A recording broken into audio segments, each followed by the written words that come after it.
Good morning, students. Welcome back.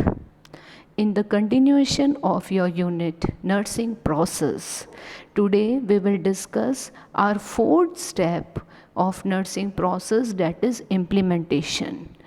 Students, do you remember the first step of nursing process? That is assessment.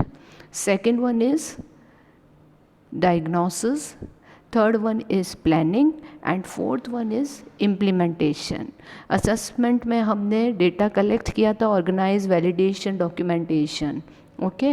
Number 2 diagnosis में हमने सीखा था how to formulate a nursing diagnosis. In planning we set the priority wise हमने goal set किए थे, है ना. तो गोल सेट करा था हमने प्लानिंग में. अब हमने प्लान कर दिया कि हमें ये गोल अचीव करना है, तो हमें क्या करना होगा? इम्प्लीमेंटेशन का होता है to put into action whatever we have planned.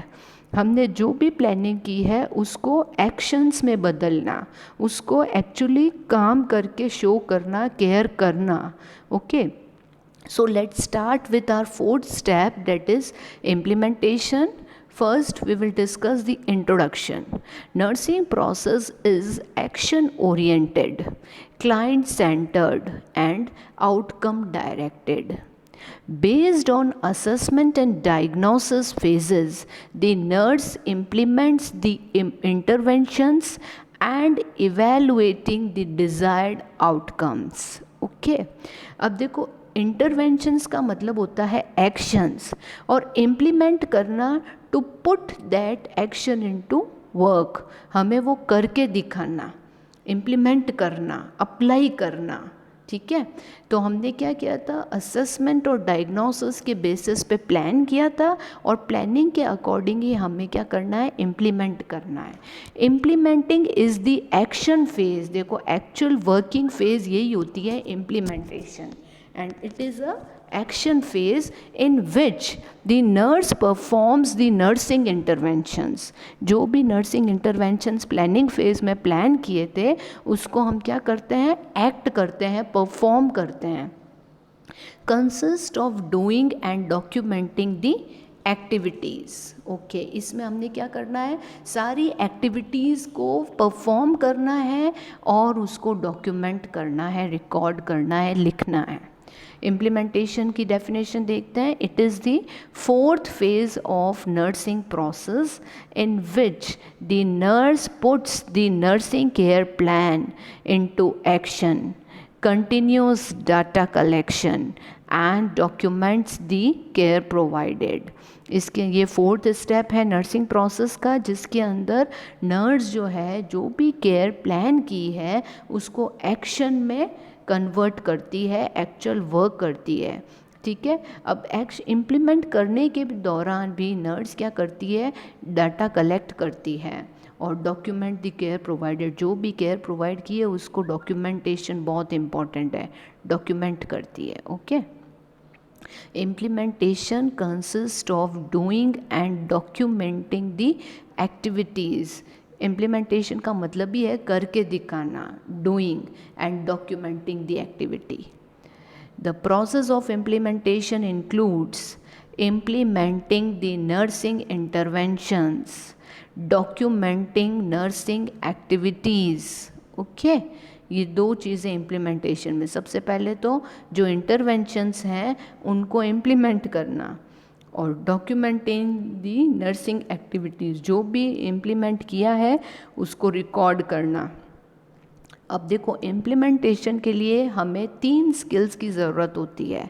Implementing skills. To implement the care plan successfully nurses need following 3 skills. कौन कौन सी? They are cognitive skills, interpersonal skills and technical skills. इसको एक diagrammatic presentation में देखते हैं हम. Implementing skills कौन कौन सी है? नंबर 1 देखिए आप, कॉग्निटिव स्किल्स. अब कॉग्निटिव स्किल्स में देखो आप, डायग्राम देखिए. इसका मतलब ये क्या है?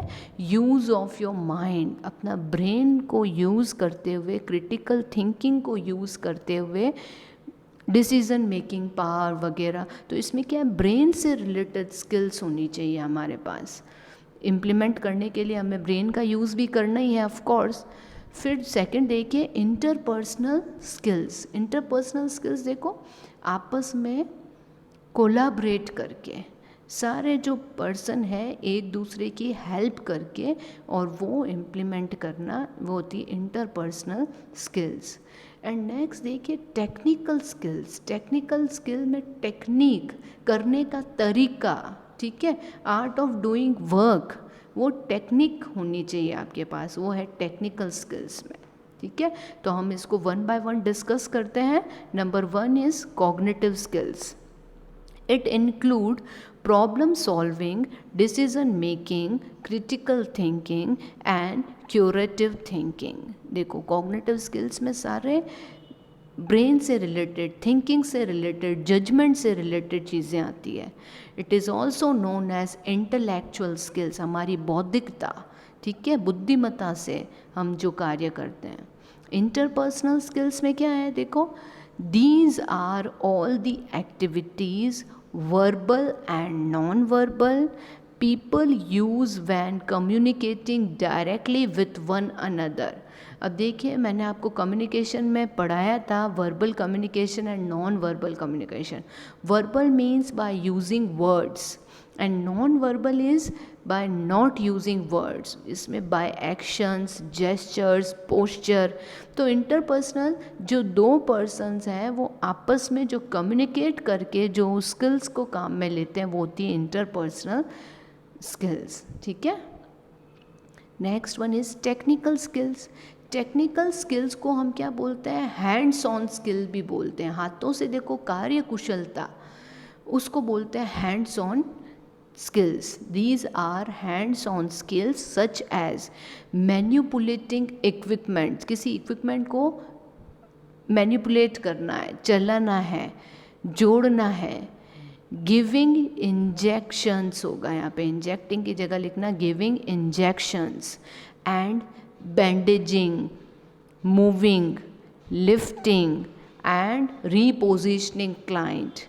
तो इसमें सब में कार्य कुशलता, हमारे हाथों से हम जो कार्य करते हैं, इंजेक्शन लगाना है, किसी को बैंडेजिंग करनी है, किसी को मूव करना है, एक बेड से दूसरे बेड पे हमें शिफ्ट करना है, रीपोजिशनिंग क्लाइंट।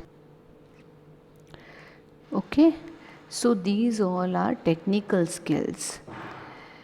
देखिए हम इसको टेब्यूलर फॉर्म में देखते हैं कि कौन कौन से स्किल्स किस में आएगी। कॉग्निटिव स्किल्स में problem solving, decision making, critical thinking, सारी माइंड से रिलेटेड। इंटरपर्सनल स्किल्स में जो कम्युनिकेशन से related, verbal and non verbal communication, therapeutic communication.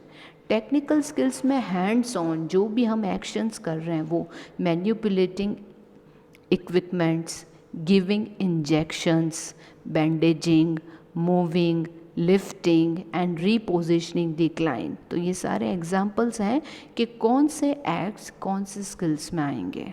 Okay, next we will discuss about the process of implementation. Process of implementation is so easy and 5 steps are there. Number 1 is reassessing the client. Reassessing client means to collect the data or information regarding the client again. In first step of nursing process assessment, we have already gathered the information about the client. So here we write reassessing because at first we have done assessment already. तो reassessing the client का मतलब होता है again assess करना। जब हम कोई भी एक्शन या इम्प्लीमेंट को इंजेक्शन लगाते वक्त भी क्लाइंट के रिगार्डिंग इंफॉर्मेशन को कलेक्ट करना है। Second one is determining the nurse's need for assistance। अब सबसे पहले हमने वापस रीअसेस कर लिया कि क्लाइंट को वाकई में इंजेक्शन लगाने की ज़रूरत है या बेड बाथ देनी है, तो वाकई में बेड बाथ मूव कराना है, कोई भी एक्शन हो तो वो कराने की ज़रूरत है, उसके बारे में आप इंफॉर्मेशन कलेक्ट करें। एंड फिर आप ये डिसाइड करें कि नर्स को असिस्टेंस के लिए क्या क्या चीज़ें चाहिए होगी। इंजेक्शन लगाना है तो उसको क्या क्या चाहिए होगा वो यहाँ पे हम तय कर लेते हैं। Determining the nurses need for assistance, second step of second step in the process of implementation. Now third step is implementing the nursing order. अब जो ऑर्डर जैसे इंजेक्शन लगाना है, ओरली टैबलेट देनी है, जो भी है, तो वो हमें यहाँ पे third step actual working phase है जिसके अंदर जो भी नर्सिंग ऑर्डर है उसको इम्प्लीमेंट करना है. Fourth one is delegating and supervising. Delegation का मतलब होता है हैंड ओवर करना, वर्क को डिवाइड करना, अपने सब ऑर्डिनेट को या कलीग्स को डेलीगेट करना, कार्य सौंपना. एंड सुपरविजन का मतलब आपको पता ही है, निरीक्षण करना, ओके, सुपरवाइज करना.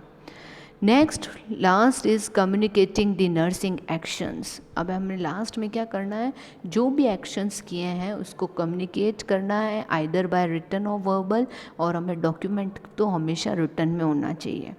सो ये देखिए एक फ्लो चार्ट के थ्रू हमने यहाँ पे बताया है. First step reassessing the client, second one is determining the nurse's need for assistance, third one is implementing the nursing interventions, fourth one is supervising the delegated care, and fifth one is documenting the nursing activities.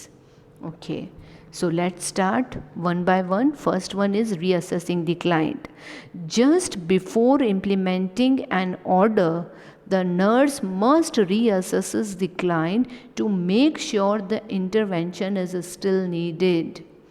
देखिए just हम जब implement कर रहे हैं कोई भी action को perform करने से जस्ट पहले हमें वापस देखना है कि वाकई में क्लाइंट को इस चीज़ की ज़रूरत है, इस एक्शन की ज़रूरत है, या ऐसा था जब हमने प्लानिंग फेज़ में देखा था तब ज़रूरत थी, अब नहीं है. जैसे क्लाइंट को एक्यूट पेन है तो हम उसको पेन किलर दे रहे हैं, तो अब आप देखिए कि वाकई में उसको इतना पेन है कि हमें पेन किलर देने की ज़रूरत पड़ रही है, या डाइवर्शन थेरेपी से भी काम चल सकता है.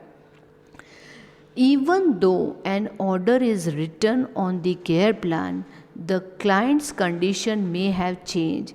हमने केयर प्लान में चाहे लिख दिया कि क्लाइंट को इस चीज़ की ज़रूरत है, लेकिन हो सकता है कि जब आप इम्प्लीमेंट कर रहे हैं तो क्लाइंट को ज़रूरत नहीं हो, इसलिए रीअसेसमेंट ज़रूरी है. सेकेंड था determining the nurse's need for assistance. When implementing some nursing care, the nurse may require assistance for one of the following reason. The nurse is unable to implement the nursing care safely alone. Example, turning and obeys patient in bed. अब देखो हमने reassess कर लिया कि हाँ client को bed से move करना है, टर्न करना है, मूव नहीं करना है, टर्न करना है. तो अब नर्स डिटरमाइन, अगर कोई ओबेस पेशेंट है, ठीक है, तो नर्स अकेली उसको टर्न भी करवट नहीं दिला पाएगी, तो नर्स को कम से कम 2 और हेल्पर्स, 2 और नर्सिंग पर्सनल की रिक्वायरमेंट रहेगी. ओके, तो ये तय कर लीजिए कि आपको कितने और चीज़ों की ज़रूरत है, असिस्टेंस की ज़रूरत है. सेकेंड स्टेप में assistance would reduce the stress on the client. Example, turning a person who experiences acute pain when moved. अब असिस्टेंस बहुत इम्पॉर्टेंट है. देखो असिस्टेंस से क्या होगा, असिस्टेंस का मतलब है हेल्प लेना, तो इससे क्लाइंट को भी अपनी स्ट्रेस को कम करने में हेल्प मिलेगी. और हो सकता है कि अगर आप अकेले उसको टर्न करने की कोशिश कर रहे हैं और वो पेन को एक्सपीरियंस कर रहा है, तो आप साथ में 2 और मेंबर को अगर ले लेते हैं तो 3 जने 1 2 3 बोल के जब पेशेंट को बेड पे टर्न करेंगे तो it will be easy for him. The nurse lacks the knowledge और skills to implement a particular nursing care. ठीक है. Example, a student nurse is not familiar with a particular model of oxygen mask, need assistance the first time it is applied. देखो assistance और क्यों important है, हो सकता है कि नर्स को इतनी स्किल या इतनी नॉलेज नहीं हो. जैसे कि स्टूडेंट्स की जब ड्यूटी लगती है हॉस्पिटल में, फर्स्ट टाइम में उनको नहीं पता है कि how to apply the oxygen mask on client's mouth और नोज़. ठीक है, तो हो सकता है वो अच्छे से फिट नहीं कर पाए, ठीक है। तो फर्स्ट टाइम उनको असिस्टेंस की ज़रूरत पड़ती है, तो ये ज़रूर आप किसी भी चीज़ को इम्प्लीमेंट करने से पहले तय कर लें कि हमें किन किन चीज़ों की या किन लोगों की हेल्प की ज़रूरत हो सकती है। Now our third is implementing nursing orders. अब हमने फर्स्ट में रीअसेस कर लिया था वापस कि वाकई में इस एक्शन की ज़रूरत पड़ेगी, इस को इम्प्लीमेंट करने की ज़रूरत है या नहीं है। सेकंड में हमने डिटरमाइन कर लिया कि हमें साथ में किसी और की ज़रूरत है क्या। थर्ड में अब हम इम्प्लीमेंट कर रहे हैं nursing order. It is important to explain to the client what will be done, what sensations to expect and what the client is expected to do। देखो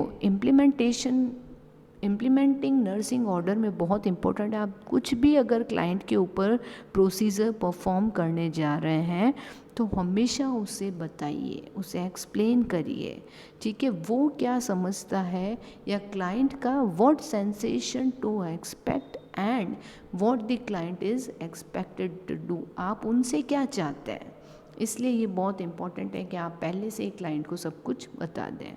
अब देखो guidelines for implementing nursing order, ये सारी guidelines हैं जो कि हमें ध्यान रखनी चाहिए जब भी हम कोई चीज़ परफॉर्म करने जाते हैं क्लाइंट पे। Number 1, nursing actions should be based on scientific knowledge, nursing research and professional standards of care. Nurses should understand clearly the orders to be implemented and questions any that are not understood।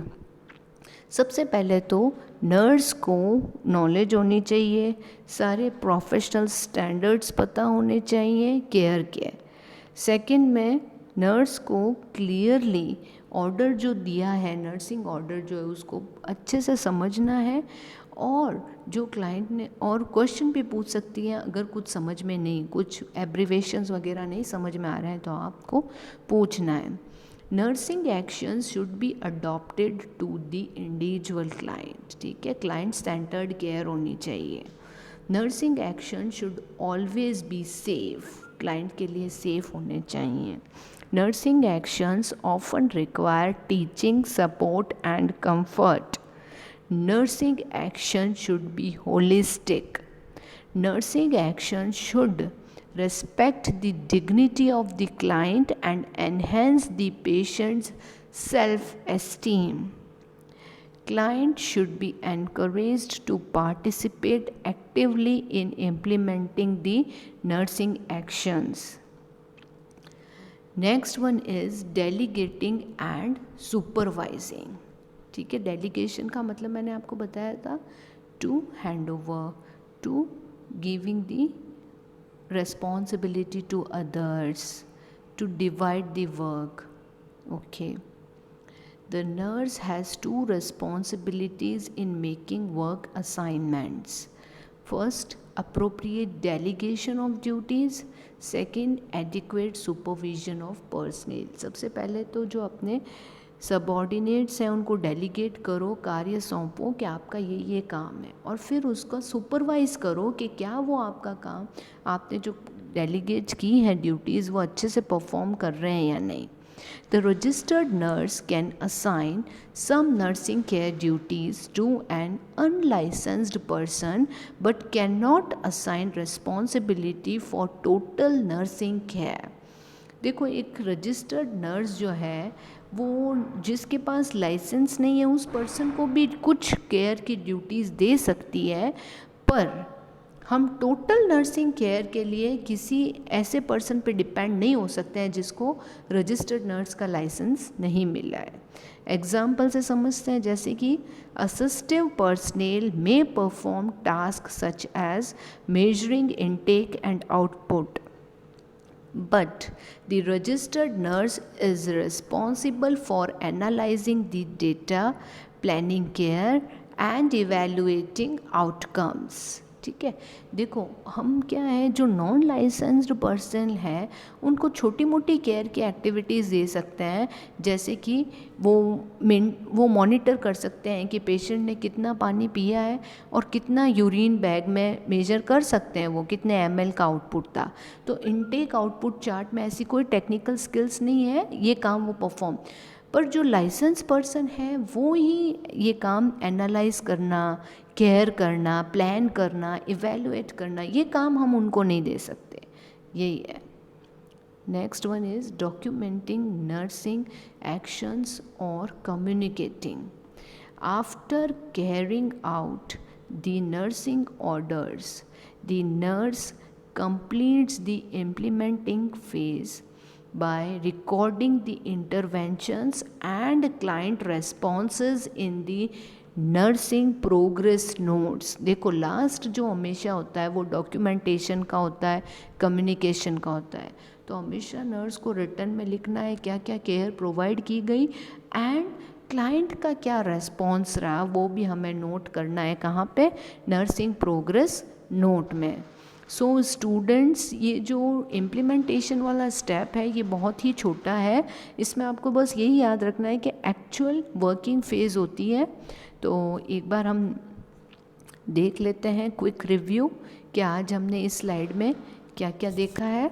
सबसे पहले तो हमने देखा था implementation, और implementation में हमने उसका इंट्रोडक्शन में ये देखा कि डायग्नोसिस और प्लानिंग के बेसिस पे, असेसमेंट, डायग्नोसिंग और प्लानिंग के बेस पे इंटरवेंशंस होता है।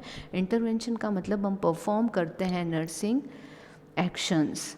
अब इम्प्लीमेंटेशन की जो डेफिनेशन है वो बहुत ही सिंपल है। इसमें आपको दो चीज़ें, एक तो होती है to put the nursing care plan into action, ठीक है, और उसको डॉक्यूमेंट करना। ये दो चीज़ें आपको याद रखनी है। Implementation consist of doing and documenting the activities. फिर हमने स्किल्स देखी, तो 3 टाइप की स्किल्स हैं। कौन कौन सी हैं? कॉग्निटिव स्किल्स, इंटरपर्सनल और टेक्निकल। कॉग्निटिव में सारी माइंड से रिलेटेड, ब्रेन से रिलेटेड, जजमेंट से रिलेटेड। इंटरपर्सनल में कम्युनिकेशन से रिलेटेड, और टेक्निकल में टेक्निक वर्क करने की, वर्क हैंड्स ऑन स्किल्स भी बोलते हैं इसको, वो। अब हमने प्रोसेस में देखे थे 5 स्टेप्स हैं। रीअसेसमेंट में हमने वापस रीअसेस किया था इम्प्लीमेंट करने से पहले क्लाइंट के बारे में इंफॉर्मेशन। फिर हमने डिटरमाइन कि हमें क्या किसी और हेल्प की ज़रूरत है या नहीं है। फिर हमने इम्प्लीमेंट किया ऑर्डर और क्लाइंट को एक्सप्लेन भी किया। उसके बाद में हमने डेलीगेशन एंड सुपरवाइज, जो भी ड्यूटीज़ है उसको डेलीगेट करना और सुपरवाइज करना। और लास्ट में हमने डॉक्यूमेंट या रिकॉर्ड की जो भी हमने इंटरवेंशंस की है। अब हम देख लेते हैं एग्जाम्पल्स। देखिए जो भी इम्प्लीमेंटेशन है उसके क्या क्या एग्जाम्पल हो सकते हैं।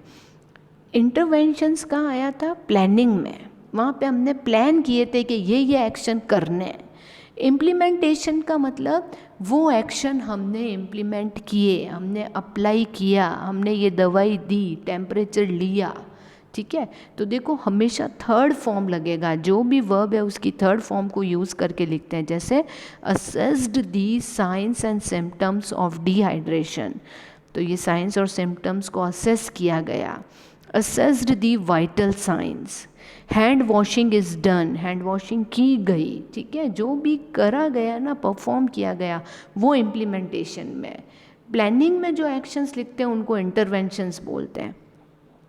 Knowledge and explanation is given before and after every procedure.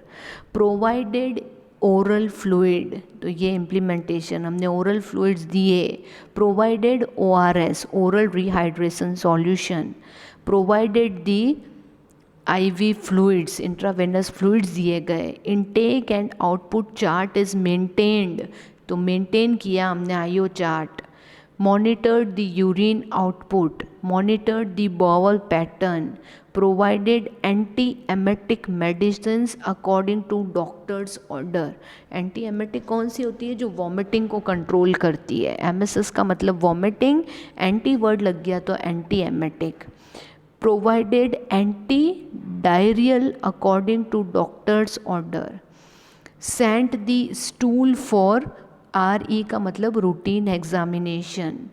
explained the patient and the family members about the present condition। तो जो भी कार्य किया गया, इम्प्लीमेंट किया गया, वो सारे एग्जाम्पल्स हैं इम्प्लीमेंटेशन के। आई होप आपको समझ में आया होगा। Okay, thank you, stay safe and prepare your notes and send me. Okay, thank you.